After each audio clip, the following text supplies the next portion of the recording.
Good afternoon. Considering that it's late and it's very hot, I'll try to be very, very quick.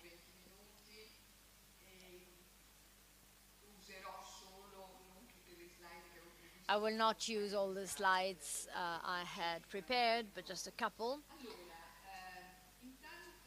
First of all, I'll try to summarize what I want to say in 3 points. First of all, what I think of the handbook paradigm.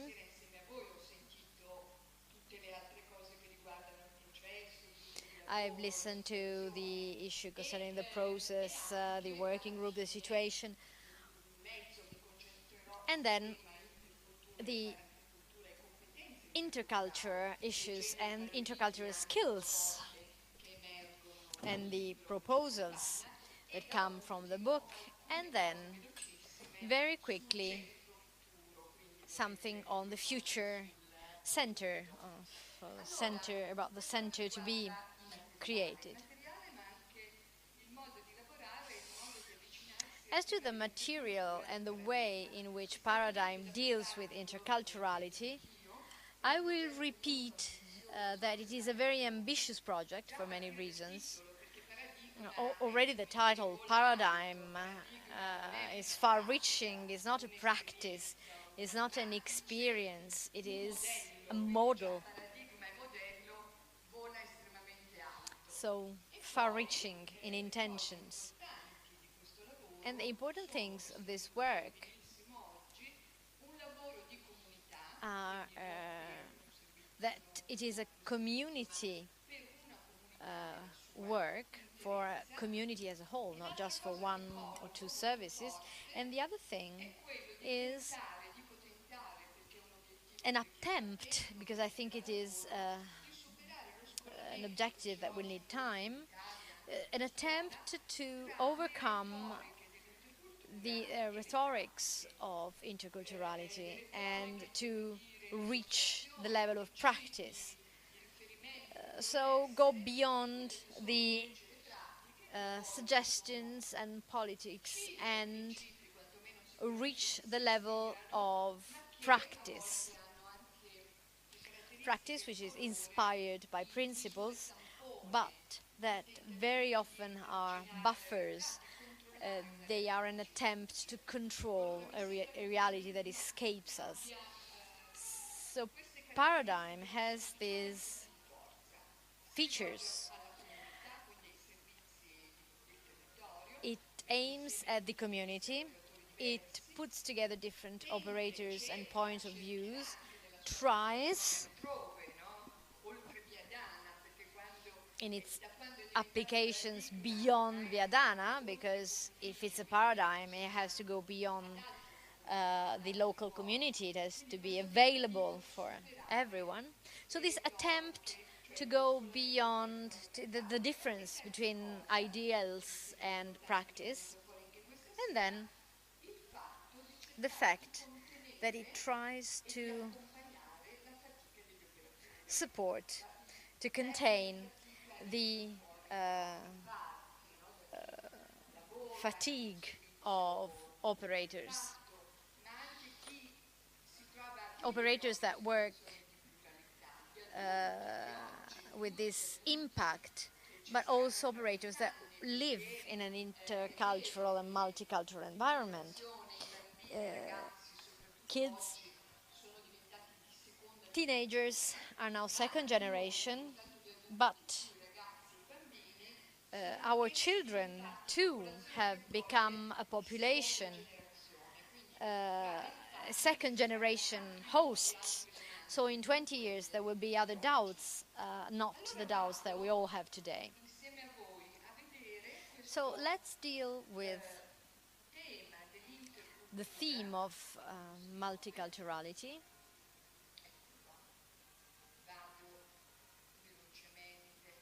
I just go very quickly. But what I would like to underline now is the idea of the dimension, the size of interculturality.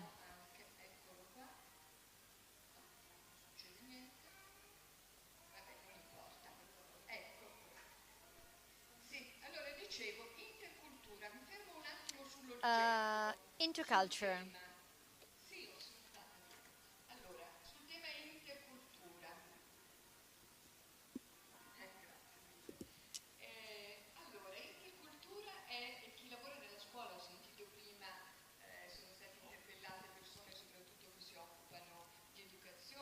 We have educators here, people working in the schools.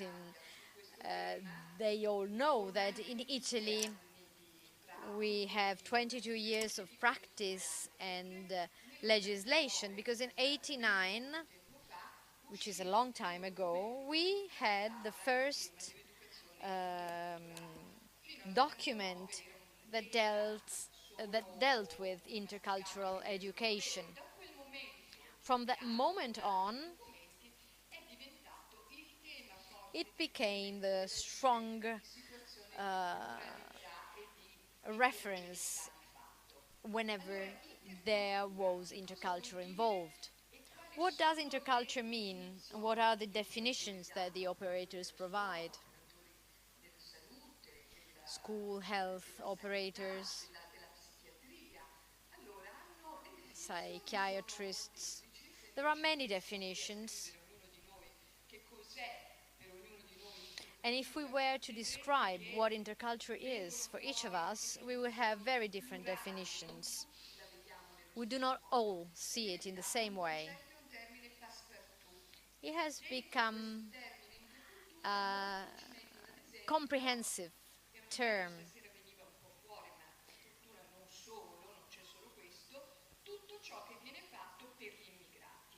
Interculturality means anything which is done for migrants, so things done for them.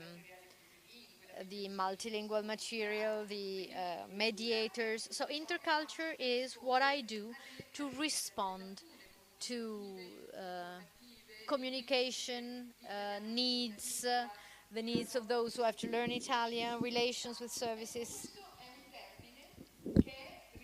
But this is very reductive when describing interculturality. Interculture refers to the new and future citizens, immigrants, be they young or adults, but also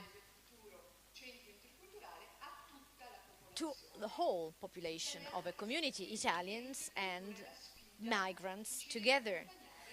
Interculturality is a challenge that we have to tackle in cohabitation. Today we have about 5 million migrants. 1 million is minor, from 0 to 18. And the flow of migration, the migration flow, we don't know what will happen tomorrow in the future, is stabilizing. So we do not have the waves. We do not have massive waves. And this is very evident in the school trends. In school, for example, foreign children arrive because they're born in Italy. So if we were to meet in 10 years, we would have a quota ranging from, so for the 1 million minors I was referring to are mainly born in Italy. So 700,000 were born in Italy out of 1 million. And this has changed. So interculturality means having to do with all these migrants. In every intercultural project there should be 3 pillars. The first, integration. And we have discussed it tonight. So specific devices to deal with that. It's not over. There is much to do. We have to spread good practices, make them known. We have Parma, Ferrara, Mantua. Mantua and province of Mantua has the highest percentage of foreign pupils in schools, not Mantua as a city, but the whole province. So in these 20 years of integration practices, there is a reserve of good practices, but the idea of operators is that it's very tiresome and that they have to start all over again all the time. So the first pillar is to make a system of the good practices which have been considered, which have been assessed, and which have proved effective. So first pillar, integration, specific measures to achieve integration. Second pillar, interaction or relation. So there is no true intercultural or integration unless there is a good or sufficiently good interaction in the city among children, among adults, families, and operators, be them Italian or foreigners.